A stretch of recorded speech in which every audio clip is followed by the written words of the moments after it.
Hello. I just want to say hello, and I can't even say it enough today, folks. Hey, I'm Toye Johnson-VINCENT, your no sugarcoating coach.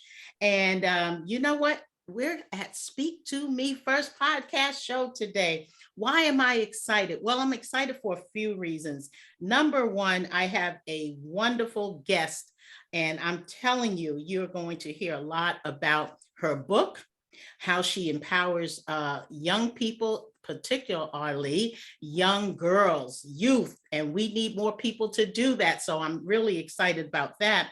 And she has a book launch that's coming out this month, February 14th. You know, that's Valentine's Day, folks. For the love of it, you're going to have to get that book.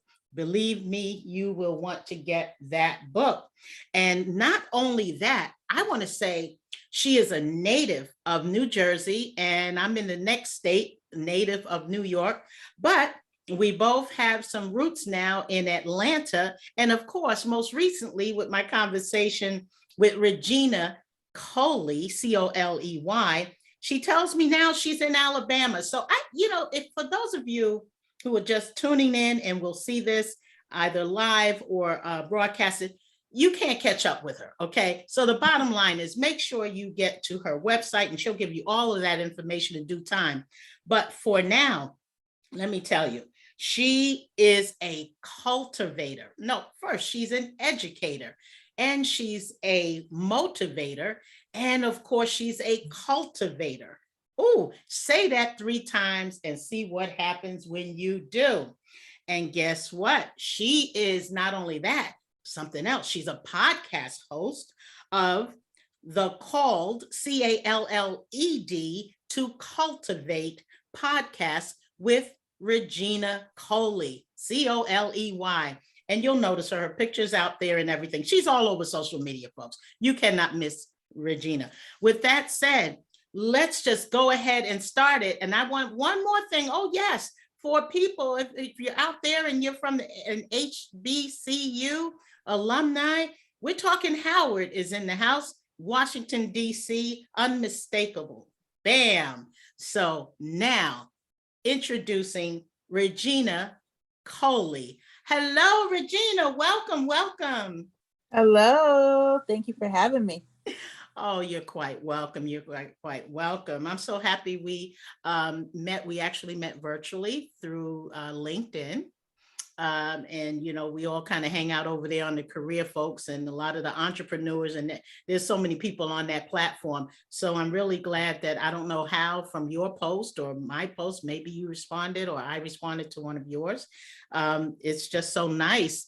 A fellow podcaster is in the house. Welcome.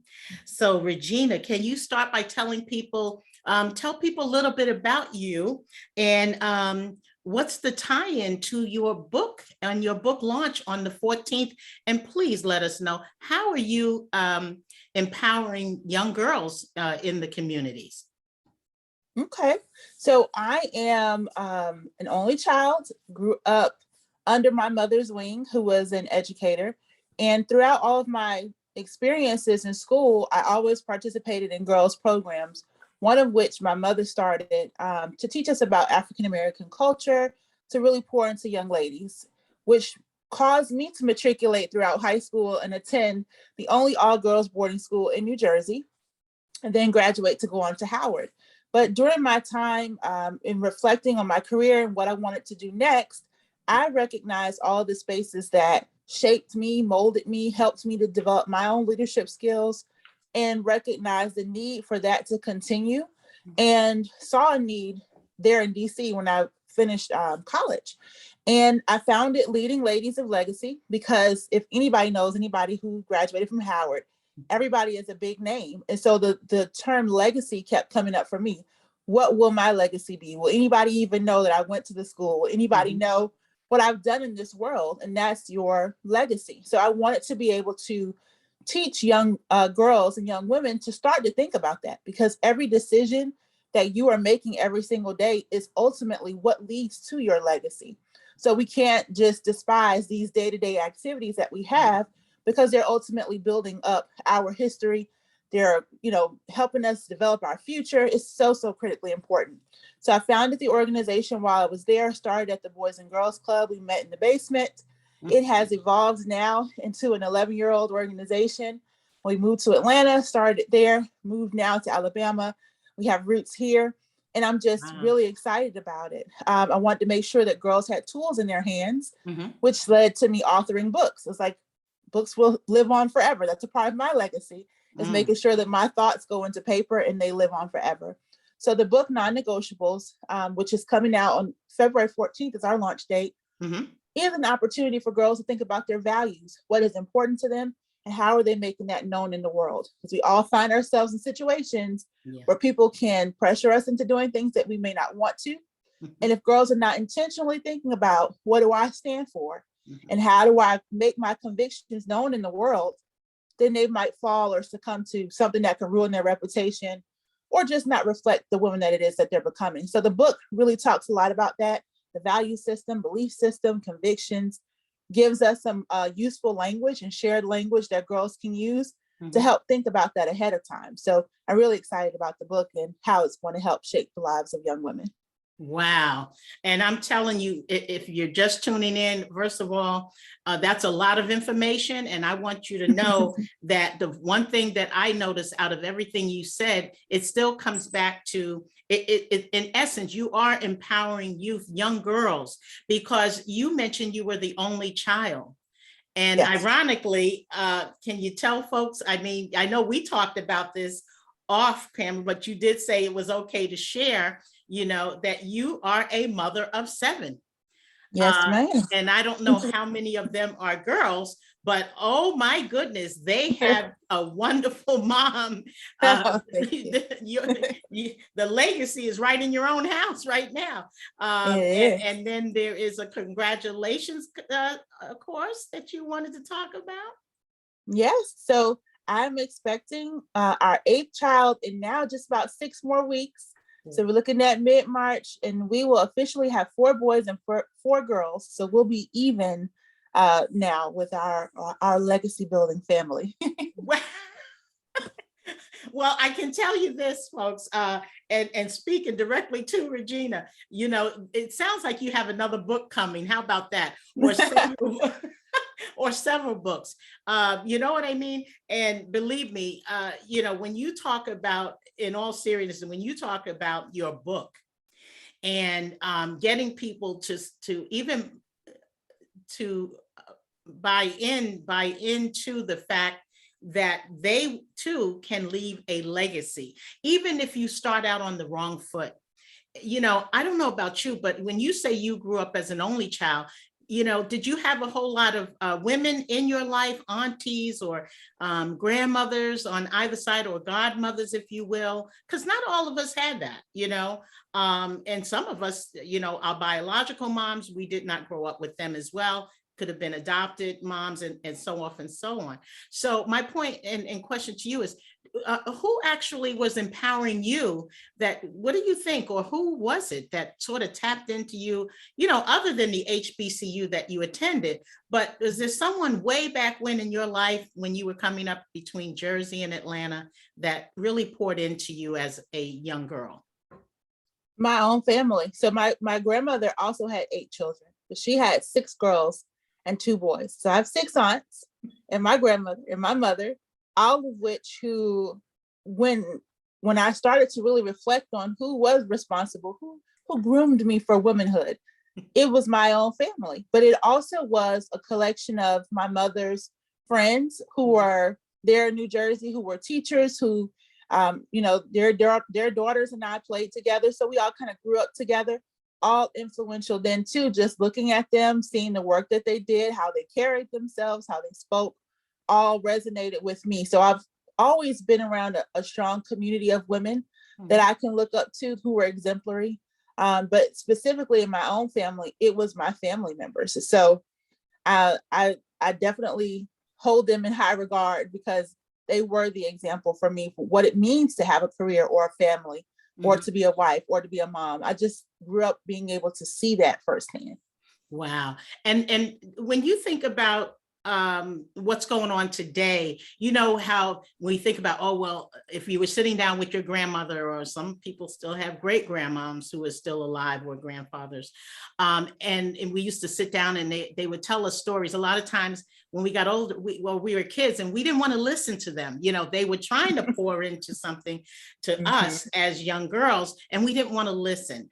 You know, in my house, I grew up with a single mom which I was telling you about, you know, who had her master's degree in special education. Okay. But even with that said, I struggled with my own learning challenges. So, but I was still poured into, you can still be and do whatever you want to do. My communication skills have always been on point, and I use them on stage. That means singing groups and so on in Brooklyn. So for you, when you talk about that, do you find things are different now, where maybe a lot of young girls, they just don't want to listen? Or is it just the way that we're trying to pour into them? Should we be doing something different? Yes and no. I think we need to keep what works and let it work. The same way that I mentioned, those were natural mentors. I don't think that they intentionally were sitting down and saying, today I'm going to teach Regina how to cook. It was just like, I watched you cook, so I could know how to make biscuits from scratch because that's what you did every day. It wasn't intentional. So I think that we have both natural mentors in our lives, who are those people who are around us, who influence what we do without even knowing it. But then we have intentional programs where they're community-based or school-based programs. But I do find that there is sometimes a barrier where, especially our adolescent girls, they hear the messages, but sometimes it just depends on the messenger. I remember having a conference not long ago, and a mother and her daughter came. The daughter ended up crying by the end of the conference, and I didn't understand why she was crying. And her mother, she said, my mom has been telling me this for years, the exact same thing, but it had to come from a different person for it to resonate with her. And I said, well, I'm glad you were able to take something away from the day's event. And I recognized then that it's not always about the message, it's just sometimes the messenger. And sometimes we just have people who can communicate better or in a different type of way. And that's okay. So creating that village around these girls, they're going to hear the same message, and they need to hear it from multiple voices to understand that this person isn't just telling me this because she's my mom and she loves me. This is what it is. So having a varied conversations, I think, is important, and having multiple women and being exposed to different types of people with similar messaging is so critically important. Wow. And I couldn't have said that better myself. And I'm glad that you said, because even though if you have your aunties, you may have multiple, like you said, there were like 6 at least on one side. My goodness gracious. You know, for me, it was just, well, it was actually just one on, well, actually there were a total of 3. Because on my father's side, he had 2 sisters, and then my mom's side, she had 1. And because I was primarily raised in my mom's house in Brooklyn, my father's family was in Queens, Jamaica, Queens, New York. For those of you who are listening, we're talking about Hollis, folks, if you're, know the area. But the reality is all that pouring came into more on my mom's side. And they were much stricter, put it that way. So either you were going to learn something or you weren't. You were going to listen or you did. There was no real, it wasn't a whole lot of in between. But I like what you said about, I believe you were referring to your grandmother with the biscuit story. And if you take that and figure out how to even mold a biscuit from scratch, where do you start? What are the tools? But you listen, you were observing. And I'd love to see that even more, with young people in general, but particularly, ones that we're trying to mentor and of course, coach. And I like that, what you said, because it reminds me of my own grandmother who had her own business in Brooklyn. And I always talk about it, Bedford-Stuyvesant, which is historic. And the Fulton started out on that Fulton Street area. Everybody knows that. If you say Brooklyn, Fulton Street, you know what that means. But I just watched her do hair. You come home from school and I had to sit in her shop and wait for my mom and all of this stuff. And I'm thinking, but I seem to be one of the many few who can actually use a traditional curling iron, meaning the one you put on the fire. So guys, we won't get more into that, but that we're talking hot comb stuff. We might actually, maybe that's a new book, hot comb. But I gotta tell you, whichever way we can do it, if you agree, that's with your book and with the ladies or the young ladies that you serve and communities you serve. Do you have a hard time finding people to come on board and help out with that? I mean, how does your organization work? And what if someone were listening today and were thinking about doing something similar? What are some of your, some of your advice? Just a couple of tips that you would say, hey, I really like to work with young people. I like what Regina Coley said today. Are there just a couple of things you could advise them to do if they wanted to get on board with serving young girls? Sure. So getting involved in this space is so needed. And I think sometimes I hear messages from women all over the world who find out about the organization and they say, can I start a chapter? Absolutely, you can start a chapter. Like, you don't have to start from scratch. If you're interested in the way that we host our curriculum, we do license the program and you can start a chapter for it. But then you also have people who have their own idea and vision of what's a passion area for them. Like, I've seen people who are very passionate about nutrition and they want to talk more about healthy foods and herbs in the Black community. And they want to just specifically focus on that one thing. And they come through, I offer through my business, a youth development certificate that goes through the process of how do you develop a program, what is most important, what assets you should focus on in terms of how you are developing these youth, if there's any standards, how do you get buy-in in the community, all these things that you should think about before you launch a program and kind of have in place. And to me, it feels simple because I've been doing it for so long, but to somebody else who may be starting, it feels overwhelming. And my goal is to always take away the overwhelm because it's not difficult. If you see somebody else in your community who's already reaching girls, maybe find a different way to reach them. Like, our focus is leadership and character development. Yours may be nutrition, yours may be sports. So we can have multiple programs in a community. I don't think that's any reason to get intimidated or to walk away and say, somebody else is already doing that, I can't do it. There are some girls in your community who still are not being talked to, who are still isolated, who still need a program. So I wouldn't be intimidated by that. I would look into where they're attending school. Maybe there's not a program that's being offered at their school. I found that to be most effective. Sometimes in the community, you have girls who have to go home to take care of other siblings, or they're working and they cannot commit to a program. But if you meet them where they are at school, that tends to be a really great place to start. If you're ever interested in volunteering with us, I don't have a hard time getting mentors. People love to pour back into youth. So they go onto the website, which is leadingladiesoflegacy.org, and there is a volunteer page there. They fill out the form and just express where they may be interested in serving, whether that's as a mentor, or they may have another skill set and say, I think this skill set will be advantageous to your nonprofit or your community work. Can we talk partnership? And we talk it out and we try to find a way to find a good fit. But there are so many ways to find your footing, even virtually, if you're in another state, if you're in another country. I've had people reach out to me from literally other countries who want to get started and don't have access to the same resources, but we all have access to the same internet. So there's so many ways to still pour into communities all over globally, just by getting on calls like this, Zoom calls, or scheduling some opportunities to do video conferencing. But there's always a child somewhere. I have to remember the 7 billion people in this world that need someone to talk to them, to believe in them, and to champion them. So always know that in your heart, there's a space for you and the things that you've experienced and learned for some young person in this world. Absolutely. And that's the good thing, because really your organization, at this point, you can say it's global. It's not just in Atlanta. It may have started there, but it's extensive. I mean, globally, just like the podcast, and you happen to be a podcast host as well.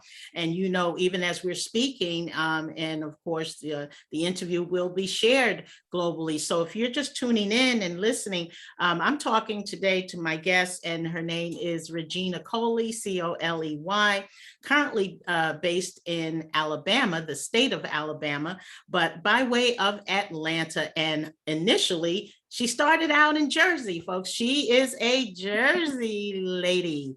And I'm a native New Yorker, but we have some things in common, which I love. Number one, the volunteer aspect, serving your community. I think, including myself, I know that I always feel I could do more. We want to do more. And as we age, we start thinking, well, wait a minute, how much time do I have? Some of us. But listen, for all of those who are listening, I'm sure Regina could probably find something for you to do. Yes. Check out her website. And when I say website, go ahead and, by the way, and just say your website, Regina. So my personal website is reginacoley.com. My last name is spelled Coley. And the organization's website is leadingladiesoflegacy.org. Leading Ladies of Legacy.org, not .com, folks, .org. It is an organization. So don't say, well, I was looking for it and I couldn't find it. Okay, guess what? Go on to LinkedIn, which is where I found this wonderful person. She was out there on LinkedIn with her post, and she has a previous post, Regina Coley, Coley, MBA, leading legacy. Wow, Leading Ladies of Legacy. And as I said, that's .org. Believe me, say that 3 times and see what happens. I had to practice all of that, But, one of the things on a more serious note too, and tell me what your thought is on that and if you've experienced, because you're working with young girls. And can you give me an idea about the ages when we're talking, because we say young, but I mean, what are we talking in terms of anybody under 18 or? Oh, yes. So our programming actually starts in the 3rd grade, around about 8 or 9 years old, all the way through age 18. We've had programs before that worked with 16 to 24, because we also found that that's also a transition into adulthood that still needs to be supported. But we've since ended that program. So mostly we work with that K through 12 youth population. So when we talk about youth, that's who we're talking about. But the books and resources, I still captured that 18 to 24. I'm kind of on my own, still doing my own thing, but still need love and support as I'm transitioning into adulthood. So when I say youth, it covers that range. Okay, good. Because some people say, well, I don't mind. But if they say, well, I don't want to go work with too young, I think my niche would be over here to better help and serve within your organization, or if they're thinking about starting their own. So this is just good to know. But, what I was thinking about when you were talking about, and that's why I asked about the age, in terms of mental health. Okay. I'm not a clinician. I don't believe you are. And correct me if I'm wrong, but in terms of a medical diagnosis and all that. But there are many young girls and boys, by the way, that, when you're young, you're just kind of trying to find your way. And then everybody's depressed. We got COVID. I mean, even us as adults are getting somewhat down in the dumps because things aren't happening the way they used to happen. And now we're like, oh, we had to pivot with your branding of your business or your career. I mean, it just happens to all of us. And my background is primarily HR. So I understand what it means. People lost their jobs or they're trying to reconnect on a job. They don't know which way is up. And the news and everything else changes rapidly. So you have to keep up. But for the young people, what I'm understanding as I'm listening to a lot of broadcasts, that they're having somewhat of a difficult time to adjust, especially in the schools, whether it's hybrid or not, homeschooling as an option. Are you finding that as well? And is there something in your book that may help a parent? Because even with your book, the first person is going to jump at the book will probably be a parent.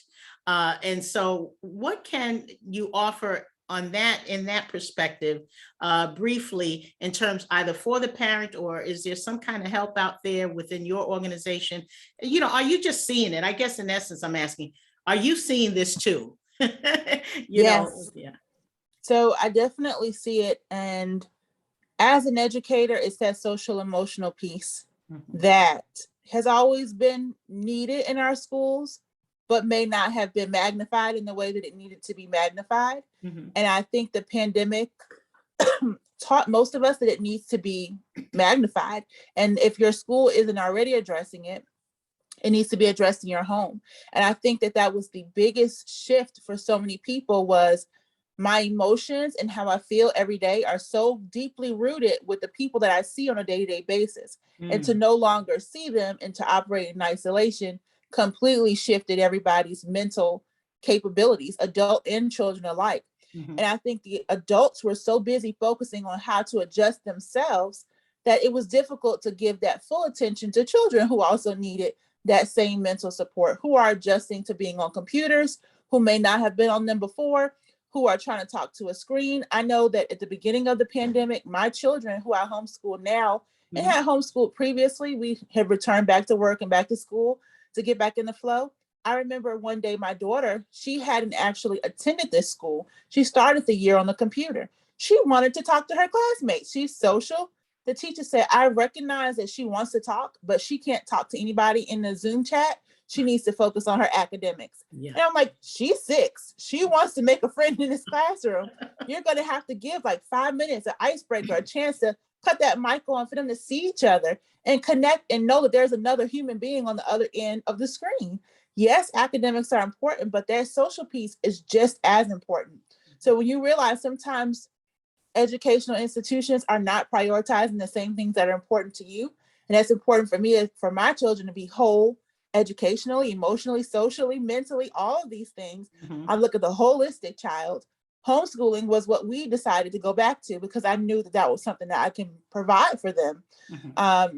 But I think schools are just now getting into it where they're looking for programs that focus on social emotional learning to say, have we checked in with you today? Is everything okay? Did you eat breakfast? Are you feeling good today?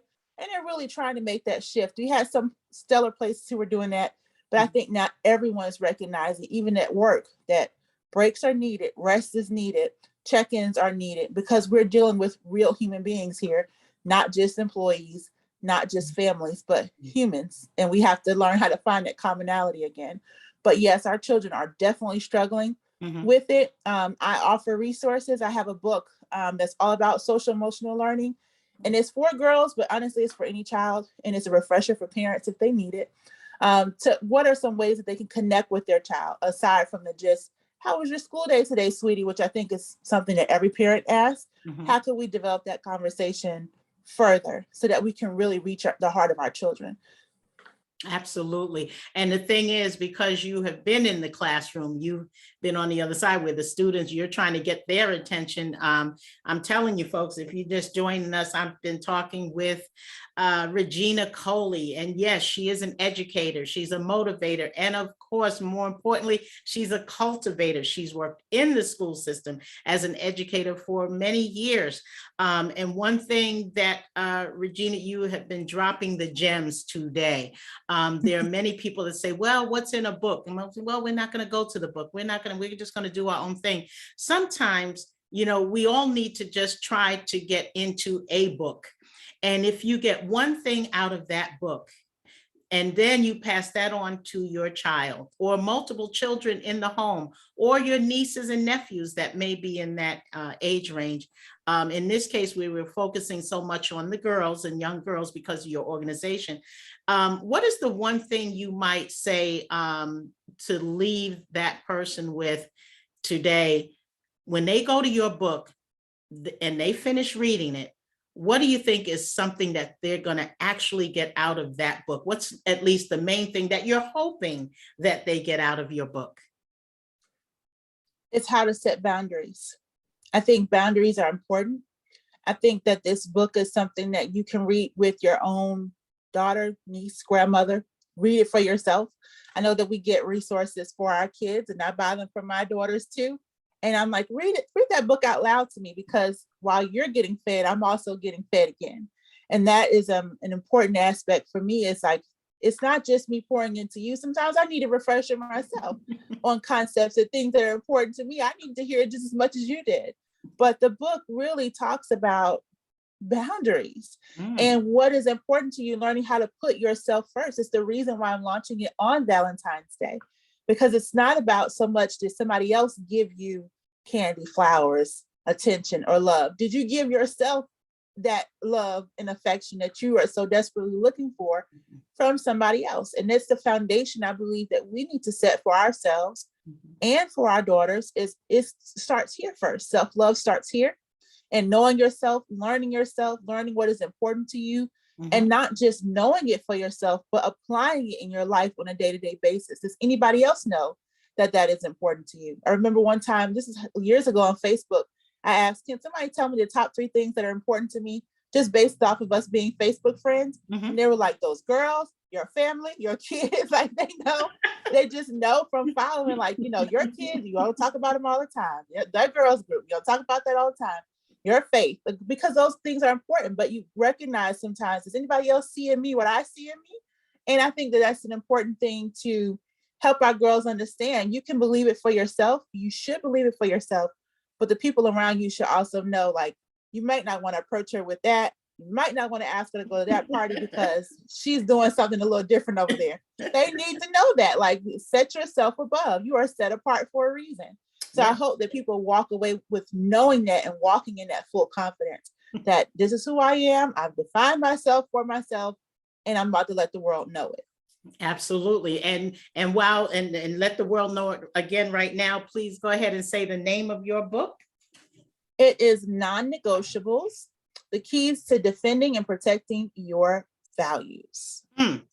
To protecting and defending your values. Amazing. Because we're doing a lot of protecting. When we think about our children, or even our families in general, we want to protect, whether it's your spouse or your significant other. We get into protective mode. What did you say to my child? What did you say to them?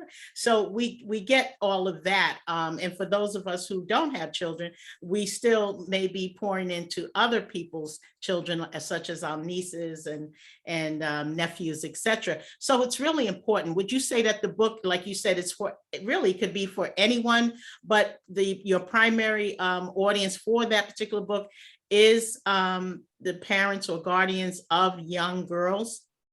It's actually written directly to adolescents and young adults. Okay. So we're talking teenagers, we're talking college age students. It is that transition from mom has been telling me that this is who I am my whole life, but who am I as I'm stepping out into my own? So it's that transition into young adulthood. I recognize it's happening now in high school, a lot earlier than the girls are leaving home, but they're getting a chance to go out with friends or join this club, and y'all are traveling. You have a little bit more time to yourself where you're making decisions for yourself. Yes. And that process needs that support. So even if a parent picks up this book and they know that it's something that their child needs, but they're not sure how to facilitate that conversation, this is a great tool for any parent to also have an extra copy of and say, let's look at this thing together. You know, you can read it, but let's talk about it over dinner once you finish chapter 1, or let's talk about it after chapter 3, you know, just to check back in and see how they're processing what they're reading. Absolutely. Absolutely. And that's great because, first of all, go out and look, Regina Coley today, folks, she is doing a book launch, and she'll be doing that all via a few social media platforms, Facebook, YouTube, and did you say Instagram? Instagram, yes. It seems like a lot of people's over on Instagram. You get your IG accounts up, folks. Come on. If you don't have one, it's a great time to create one. But definitely, you know, you want to check that out. February 14th, it is the day of love, as they say, or just a day of caring, you know, but self-love, self-care is very important. We've been talking about that all throughout the pandemic. Today is no different, folks. And, you know, I want, even before we wrap up, I want to make sure that people know that they can go ahead and log on to their Instagram or YouTube. And on YouTube, are you Regina Coley on YouTube? So to make sure that they can catch you on Facebook. So on all social media platforms, I'm the motivator, and it's MOTIVATHER, motivate her, with the emphasis on that. But the handle's the same on all platforms. Yes. Motivate her with that big HER. I've seen it out there. You can't miss it. But again, you're hanging out on that LinkedIn platform where a lot of professionals, entrepreneurs, and they have their branding out there. make sure you connect with Regina, because she's going to be doing some awesome things in 2022. Not that she hadn't been already, but she's getting ready to amp it up. We got a new baby coming over there. I want to say congratulations to you and your family, you know, because I know that it's got to be busy. Just the fact you took some time out to do the podcast interview. And hey, you got about another month before the baby's due. So maybe we need to have you come back, even with a new book, and talk about parenting of 8. 8 is great, as they might say. So I want to thank you so much, because leading ladies of legacy.org. My guest today, I've been talking with Regina Coley. Yes, she has her MBA. She's an HBCU grad. Howard University is in the house. Washington, D.C., if you will. And that's, by the way, was my mother's stomping ground over there. It's Washington, D.C. In fact, I always thought, I think I should have been born in Washington, but I was born in New York. But, you know, life has its own plans. But at any rate, so I do identify with that. You're an educator, cultivator, motivator. You've been motivating people for years. Today is no different. If you've been listening, you've been listening to Regina Coley. You're on the Speak to Me First podcast show. Again, you can be found, or we can all of these podcasts out here, but make sure you subscribe and like and share. This podcast is on Anchor FM, Spotify, Google, you name it, I'm there. I'm Toye Johnson-Vincent, your no sugarcoating coach. And what I want to say to Regina, if she can, you know, pull this for me together. One last tip that you have. We have the young girls. We talked about youth empowerment, youth advocacy.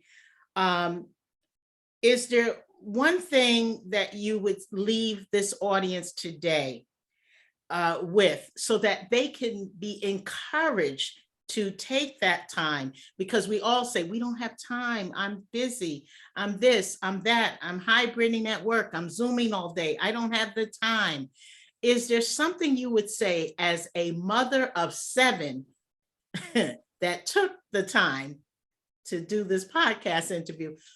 Anything that you can give a tip or something you'd like to leave us as we're getting ready to close? Make time. Make time for what's most important to you. I think time is the same tool that we all have at our disposal. Nobody is exempt from the same 24 hours. We have the same 24 hours in a day. What is important to you, you'll make time for. And even if it's 20 minutes, a 20-minute conversation is so impactful for a young person if you're using your words wisely. It does not have to be something where it consumes your life. It takes you away from your own family, your work, but there is always time. The time that you would have taken to sit down and watch a show is time that you could have taken to hop on a Zoom call. Even if you're eating lunch, during your lunch break, tap into one of the local schools and tell them, hey, I'm going to have my lunch. You have your class, bring lunch to the classroom.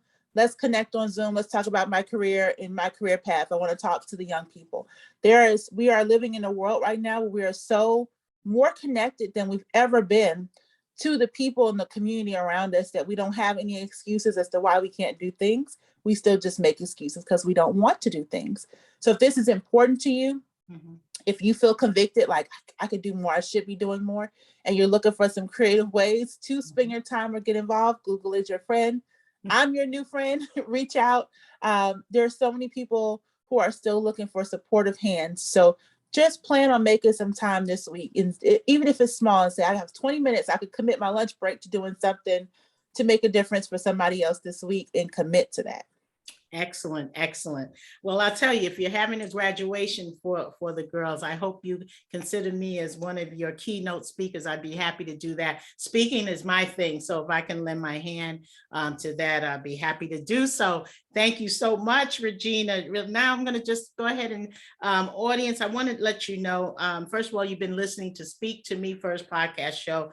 I cannot say enough how thankful I am to have met someone. And again, the platform we met on was LinkedIn. I met Regina Coley on LinkedIn. Networking works. people. Believe me, it can. You can collaborate, you can connect. It may not lead to something long-term, but even if it is short-term, you can be, at least make something happen. Just make something happen. Do something every day in your life. That's what I would say from a positive note. The other thing is too, in terms of pouring into youth, I'm excited to talk about an event coming up for me. I'll be speaking on the platform of NEPRIS, NEPRIS. It is a free event celebrating the Black History Month. And also it's a Black History Month series. I'll be talking to students.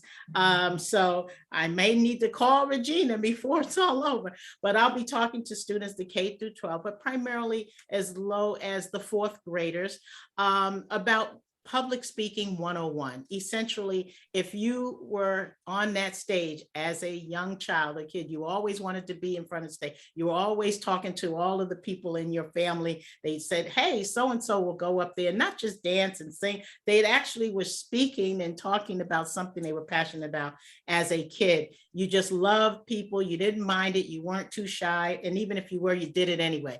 Okay, I just described myself, folks. How about that? And I want to tell you that I'm excited about being on that platform, which happens to be on, February 14th, the Day of Love. So the same day that, Regina, you are launching your book launch, I will be doing my thing at 2:00 Eastern Standard Time. So who knows, depending on the time, I'll definitely want to tune into your live, if I can. So with that, folks, I want to say again, thank you so much, Regina. We needed to hear more about what's going on with our youth. We need to be connected. I think the overall theme here today was about really connecting or reconnecting, and daughters with their moms or guardians, because not everyone actually grew up with either their biological mom. They had their aunties and grandmas that really raised them from a child all the way through adulthood. So the blended family, they're different. The families have changed. The way we look at families have changed. But at the end of the day, whoever you look up to and whoever is pouring into you, just take that minute and time and say, wow, how can I pour into a young person, whether it's a young lady or a young man? Either way, what good is all the knowledge if you're not sharing it? That's just my thought on that. And of course, I'm Toye Johnson-Vincent, sugarcoating coach. We have more interviews coming up this month. I'm really excited about that. Regina Coley, you are awesome. And if no one has told you lately that you are awesome, I'm here today to say, hey, give people their flowers now. That's how we do it. So to you, I congratulate you again and your family for your expecting your 8th child in about a month or so. And you know what? You're going to be busy. So all I'm going to say is I hope to catch you on the 14th and on your program and with your live and everything with your book launch. And if you have some time, feel free to register for my event as well. It is free, by the way, if I didn't say that it's free. In NEPRIS platform, NEPRIS.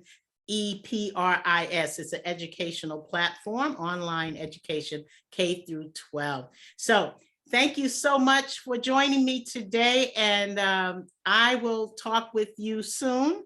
And again, where can you find me? Well, let's go back. Where can we find my guest? Again, one more time for those in the back. What is your website and how can they get a hold of you, Regina? So I'm on your favorite social media platform at Motivate Her, MOTIVATHER, or you can visit my website at reginacoley.com. Absolutely. And for me, I'm Toye Johnson-Vincent, your No Sugarcoating Coach. And you can find me on Instagram at No Sugarcoating Coach. I'm on Facebook, Toye Johnson-Vincent, motivational speaker. Both my profile and my page is available. LinkedIn, Twitter, yes, on YouTube. And all you need to do if you're interested in scheduling your 45-minute now, complimentary coaching call. I did say complimentary, one-time only coaching call for 45 minutes. It may change the trajectory of your life, as I am a life coach, motivational speaker, and more importantly, I just want you to be successful. So as I end my broadcast, as I always end it this way, I want to tell you, success is in your future. Bye for now.